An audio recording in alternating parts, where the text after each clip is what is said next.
السلام علیکم ورحمۃ اللہ وبرکاتہ۔ الحمدللہ رب العالمین والصلاۃ والسلام علی سید الرسل وخاتم النبیین وعلی آلہ واصحابہ واتباعہ اجمعین، اما بعد۔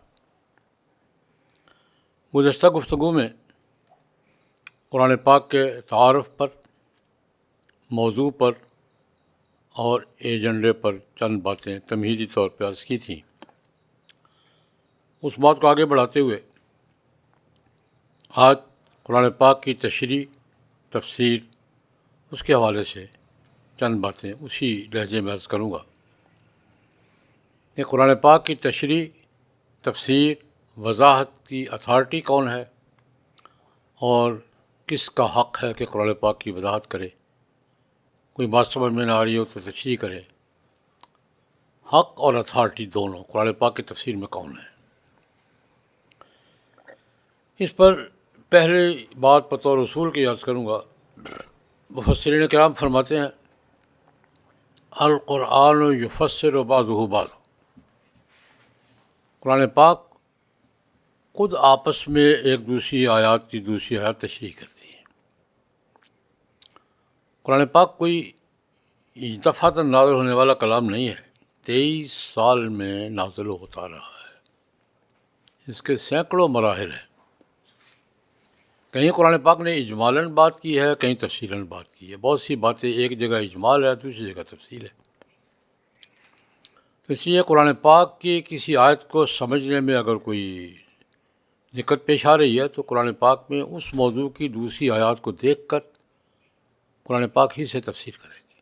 پہلا اصول یہ ہے، القرآن یفسر بعضہ بعضا، قرآن پاک خود اس کے ایک حصہ دوسرے حصے کی تشریح کرتا ہے۔ ایک جگہ اجمال ہے، دوسری جگہ تفصیل ہے۔ قرآن پاک خود واضح کر دیتا ہے کہ مطلب کیا ہے۔ اس کی 20 مثالیں ہیں۔ ایک مثال عرض کرتا ہوں۔ قرآن پاک کی ایک آیت کریمہ 2-3 جگہ پر ہے، اس سے کچھ لوگوں کو مغالطہ ہو گیا۔ اعوذ باللہ من الشیطان الرجیم، بسم اللہ الرحمن الرحیم۔ ان الذین آمنوا والذین ہادوا والنصارى والصابئین من آمن منهم باللہ والیوم الآخر وعمل صالحا فلا خوف علیہم ولا هم یحزنون۔ وہ لوگ جو ایمان لائے، وہ لوگ جو یہودی ہیں، وہ جو لوگ عیسائی ہیں، وہ جو صابئین ہیں۔ صابئی بھی ایک گروہ تھا مذہبی۔ 4 طبقوں کا ذکر کیا، مسلمان، یہودی، عیسائی، صابئین۔ ان چاروں کا ذکر کر کے اللہ پاک نے فرمایا من آمن منہم، ان میں سے جو ایمان لائے گا اللہ پر، آخرت پر، اور عمل صالح کرے گا، وہ خوف اور غم سے نجات پائے گا۔ یعنی نجات کے لیے 3 باتیں ہیں، اللہ پر ایمان، آخرت پر ایمان اور اعمال صالحہ۔ یہاں کتابوں پر، نبیوں پر ایمان کا کوئی تذکرہ نہیں۔ اس سے بعض لوگوں کو مغالطہ ہوا، اور آج تو یہ مغالطہ بہت پھیل گیا ہے کہ نجات کے لیے اور ایماندار کہلانے کے لیے کتابوں پر، انبیاء پر ایمان ضروری نہیں، اللہ اور آخرت پر ایمان کافی ہے۔ اسی بنیاد پر اسی مغالطے سے ایک اور مغالطہ نکلا، جو مغالطہ ہوا نہیں، پیدا کیا گیا ہے۔ حضرت ابراہیم علیہ السلام سے منسوب مذاہب کے بارے میں کہ سارے ٹھیک ہیں۔ یہودی ابراہیمی کہتے ہیں خود کو، عیسائی خود کو ابراہیمی کہتے ہیں، ہم تو ہیں ابراہیمی، کہ سارے ٹھیک ہیں۔ جناب نبی کریم صلی اللہ علیہ وسلم پر ایمان لانا، قرآن پاک پر ایمان لانا ضروری نہیں ہے۔ سب ابراہیمی ہے، سب مومن ہے، سب۔ یہ ایک اس آیت کے اجمال کی وجہ سے یہ 2 مغالطے دنیا میں پھیل رہے ہیں۔ قرآن پاک کی ایک آیت کریمہ میں اجمال ہے، اس سے لوگ مغالطے کے شکار ہوئے، دوسری آیات کو نہ دیکھنے کی وجہ سے۔ قرآن پاک نے اس کی تشریح دوسرے مقام پہ کر دی۔ مثلا ایمان کی بات ٹھیک ہے، وہاں آمن باللہ والیوم الآخر وعمل صالحا ہے، لیکن بنی اسرائیل سے اللہ پاک نے جہاں خود خطاب کیا، یا بنی اسرائیل اذکروا نعمتی التی انعمت علیکم واوفوا بعہدی اوف بعہدکم وایایا فارہبون وآمنوا بما انزلت مصدقا لما معکم ولا تکونوا اول کافر بہ، جو میں نے قرآن پاک نازل کیا ہے آپ کی تعلیمات کی تصدیق کرتا ہے، اس پر ایمان لاؤ، کافر نہ بنو اس کے۔ تو اس لیے میں نے عرض کیا کہ پہلا اصول یہ ہے کہ قرآن پاک خود اپنی تفسیر کرتا ہے۔ قرآن پاک کی کسی آیت کی اجمال کو، ابہام کو دور کرنے کے لیے قرآن پاک ہی کو دیکھیں گے، دوسرے مقام پر قرآن پاک نے اس کی تشریح اگر کی ہے تو وہی اتھارٹی ہوگی، وہی اتھینٹک ہوگی۔ اور اسی طرح جناب نبی کریم صلی اللہ علیہ وسلم کی سنت مبارکہ، قرآن پاک کی وضاحت کے بعد دوسری اتھارٹی جناب نبی کریم صلی اللہ علیہ وسلم ہے، دو حوالوں سے بلکہ تین حوالوں سے۔ ایک اس حوالے سے کہ اللہ رب العزت نے حضور سے ہی کہا لِتُبَيِّنَ لِلنَّاسِ مَا نُزِّلَ إِلَيْهِمْ، جو قرآن پاک اتارا ہے نا اس کی وضاحت آپ کریں گے۔ اللہ رب العزت نے خود نبی کریم صلی اللہ علیہ وسلم کو اتھارٹی کرا دی، لِتُبَيِّنَ لِلنَّاسِ مَا نُزِّلَ إِلَيْهِمْ۔ دوسرے حوالے سے کہ جناب نبی کریم صلی اللہ علیہ وسلم اللہ کے نمائندے ہیں، اور نمائندہ جو تشریح کرتا ہے وہ اس کی بات نہیں ہوتی، وہ جس کا نمائندہ ہوتا ہے اس کی بات۔ میں نے دو مثالیں دی تھیں۔ کسی کمپنی کا نمائندہ اگر آیا ہے تو آپ اپنے دفتر میں بیٹھے ہوئے اس کو تسلی کریں کہ نمائندہ ہے یا نہیں ہے، جو بھی تسلی کا ذریعہ ہوگا۔ لیکن اگر آپ نے تسلی کر کے کنفرم کر کے بات شروع کر دیا تو آپ اس سے کسی بات پر نہیں پوچھیں گے کہ کس کی طرف سے کر رہے ہو۔ نمائندہ ہے بھائی، نمائندہ جو بات کرتا ہے وہ جس کا نمائندہ اس کی طرف سے ہوتی ہے۔ اس طرح ملکوں کے سفیر ہیں، مثلا پاکستان میں امریکہ کا سفیر ہے، جب وہ صدر محترم کو اسناد سفارت پیش کر کے بطور سفیر کنفرم ہو جاتا ہے، اس کے بعد جب تک ڈیوٹی پر ہے وہ کسی مسئلے پر، کسی پالیسی پر جو بات کرے گا وہ اس کی نہیں ہوگی، امریکہ کی ہوگی۔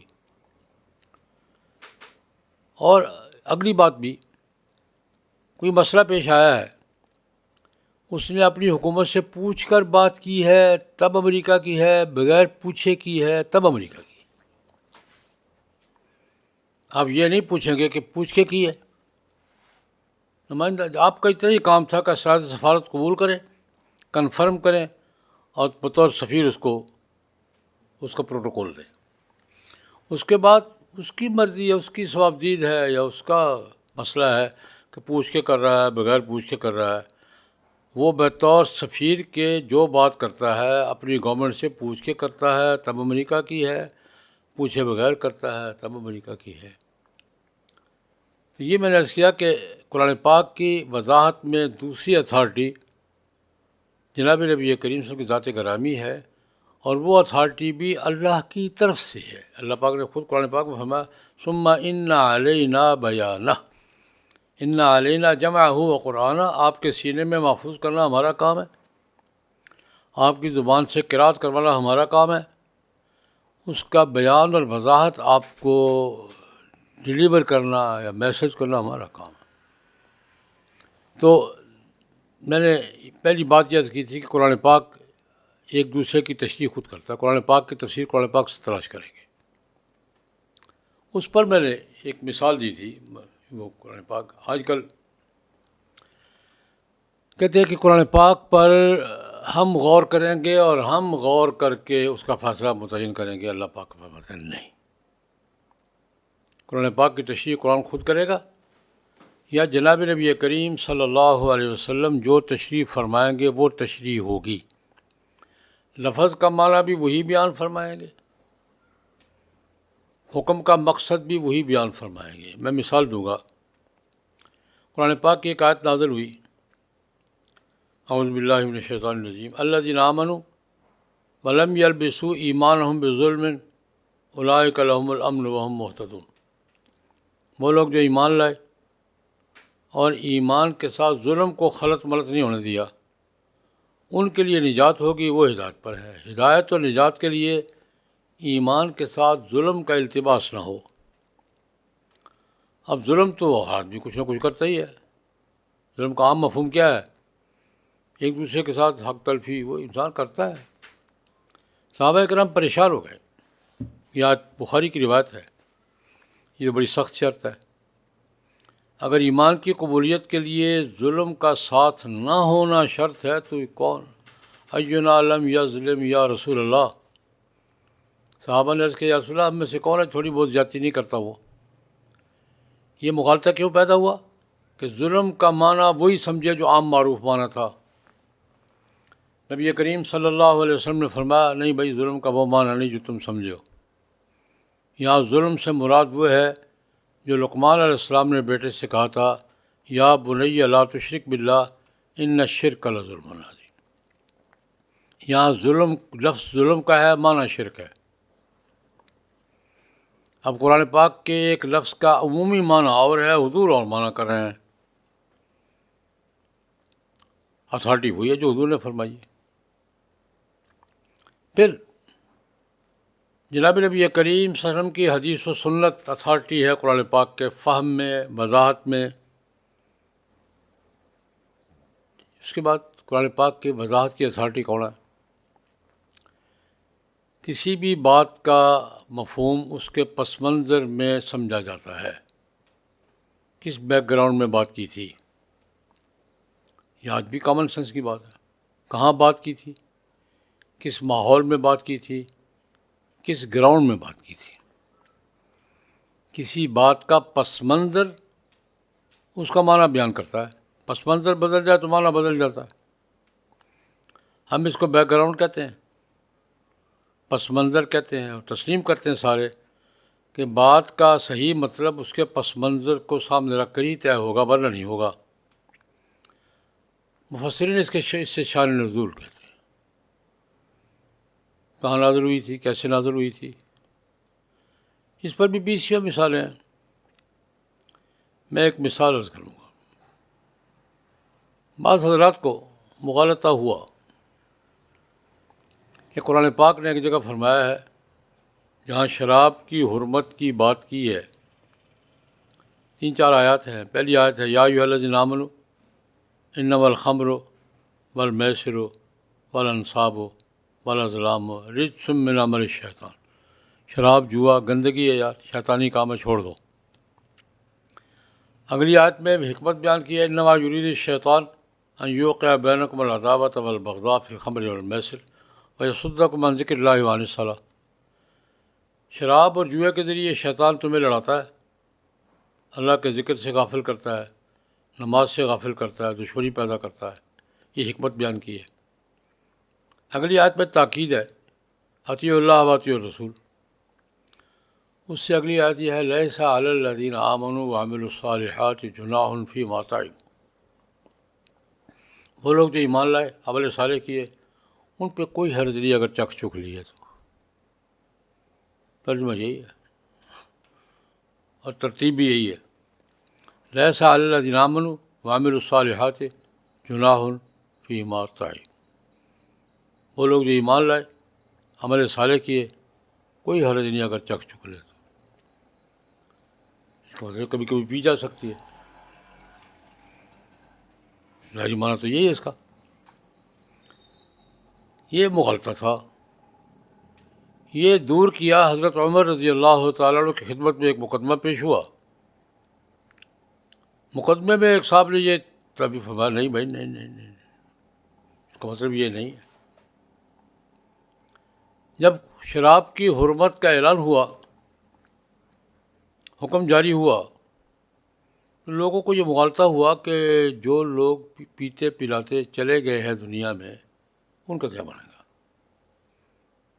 شراب کی حرمت سے پہلے لوگ پیتے تھے، جب حرام نہیں تھی تو پینے میں حرج بھی کوئی نہیں تھا۔ وہ جو پیتے پلاتے دنیا سے چلے گئے، بلکہ بخاری کی روایت ہے کہ احد کی جنگ میں بھی بہت سے حضرات جہاد پہ جاتے ہوئے شراب پی کے گئے ہیں، بخاری کی روایت ہے۔ ان کا کیا بنے گا؟ حضرت عمر رضی اللہ عنہ نے فرمایا بھائی یہ ان کے بارے میں پوچھا گیا تھا اللہ پاک نے فرمایا وہ جو پیتے پلاتے چلے گئے نا ان پہ کوئی حرج نہیں ہے، تمہارے لیے نہیں ہے، ان کے لیے ہے۔ اب لیسا الذین آمنوا وعملوا الصالحات جناح کی یہ پس منظر اگر سامنے نہ ہو تو قیامت تک فرق نہیں کیا جا سکتا۔ اس کا صحیح مفہوم تب متعین ہوگا جب بیک گراؤنڈ سامنے ہوگا کہ ان کے لیے نازل ہوئی تھی۔ تو میں نے قرآن پاک کی تفسیر کے چند اصول بیان کیے ہیں۔ سب سے پہلے قرآن پاک سے پوچھیں گے قرآن پاک میں خود اس کے بارے میں کیا ہے، پھر جناب نبی کریم صلی اللہ علیہ وسلم کی سنت و حدیث دیکھیں کہ حضور نے اس کی کیا وضاحت کی ہے، عمل سے یا قول سے۔ پھر پس منظر دیکھیں گے کس بیک گراؤنڈ میں یہ آیت نازل ہوئی تھی، اس وقت کیا معنی سمجھا گیا تھا۔ بسا اوقات محاورے کا فرق بھی پڑ جاتا ہے۔ ایک ہی زبان کے محاورے ایک جگہ کے اور ہوتے ہیں، دوسری جگہ کے اور ہوتے ہیں۔ ایک مثال اس کی بھی عرض کر دیتا ہوں۔ اللہ رب العزت نے قرآن پاک میں سحری کی حد بیان کی، رات کو روزے سے نکال دیا، کھا پی سکتے ہو بھائی سحری کے وقت، کب تک؟ حتیٰ یتبین لکم الخیط الابیض من الخیط الاسود، سفید ڈوری سیاہ ڈوری سے جب تک الگ الگ نظر نہ آئے کھا پی سکتے ہو۔ اب لفظ ہے خیط الابیض خیط الاسود، یتبین الگ الگ نظر آئیں، ایک محاورہ تھا۔ جن کا محاورہ تھا ان کو تو سمجھنے میں دقت پیش نہیں آئی۔ یہ محاورہ صبح جب پاؤ پھٹتی ہے نا مشرق میں، روشنی کی لکیر الگ ہوتی ہے، اندھیرے کی لکیر الگ ہوتی ہے، اس کو ہم اردو میں پاؤ پھٹنا کہتے ہیں، عربی میں فجر کہتے ہیں، انگلش میں ڈان کہتے ہیں۔ اب جن کا محاورہ تھا ان کو تو کوئی دقت پیش نہیں آئی، جن کا محاورہ نہیں تھا انہوں نے لفظوں کا ترجمہ کیا، کالی ڈوری سفید ڈوری۔ بخاری کی روایت ہے کہ بہت سے صحابہ نے ٹانگوں سے ڈوریاں باندھ لی، صبح سحری کھا رہے ہیں، ٹانگوں سے اٹھا کے دیکھ رہے ہیں الگ الگ نظر آتی ہے کہ نہیں آتی۔ ایک بڑے صحابی عدی بن حاتم تائی کے بیٹے صحابی ہے رضی اللہ عنہ، انہوں نے سرہانے کے نیچے دو ڈوریاں رکھ لی، ایک کالی ایک سفید۔ سرہانا اٹھا کے دیکھتے ہیں جب تک الگ الگ نظریں دکھا پی رہے ہیں۔ ایک دن کو بادل ہوں گے، لیٹ ہو گیا، سحری لیٹ ہو گئی۔ اس دن جناب نبی کریم صلی اللہ علیہ وسلم سے تذکرہ کر دیا عدی بن حاتم نے، یا رسول اللہ سحری بہت دیر تک رہی، کیا ہوا؟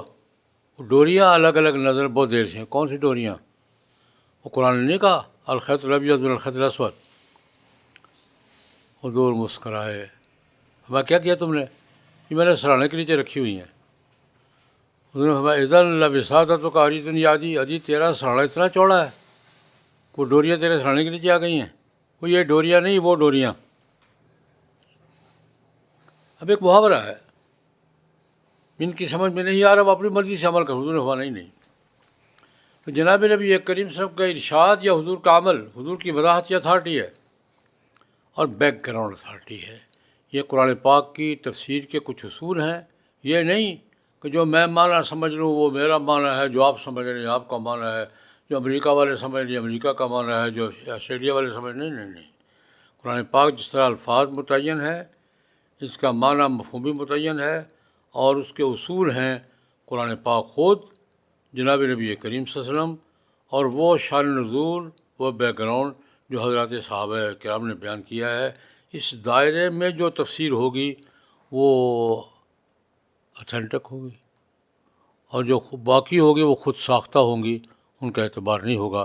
یہ میں نے تفسیر کے بارے میں چند اصول عرض کیے ہیں، انشاءاللہ اسی کے مطابق کچھ نہ کچھ کرنے کی کوشش کرتے رہیں گے۔ اللہم صلی علی سیدنا محمد النبی الامی وآلہ وصحبہ وبارک وسلم۔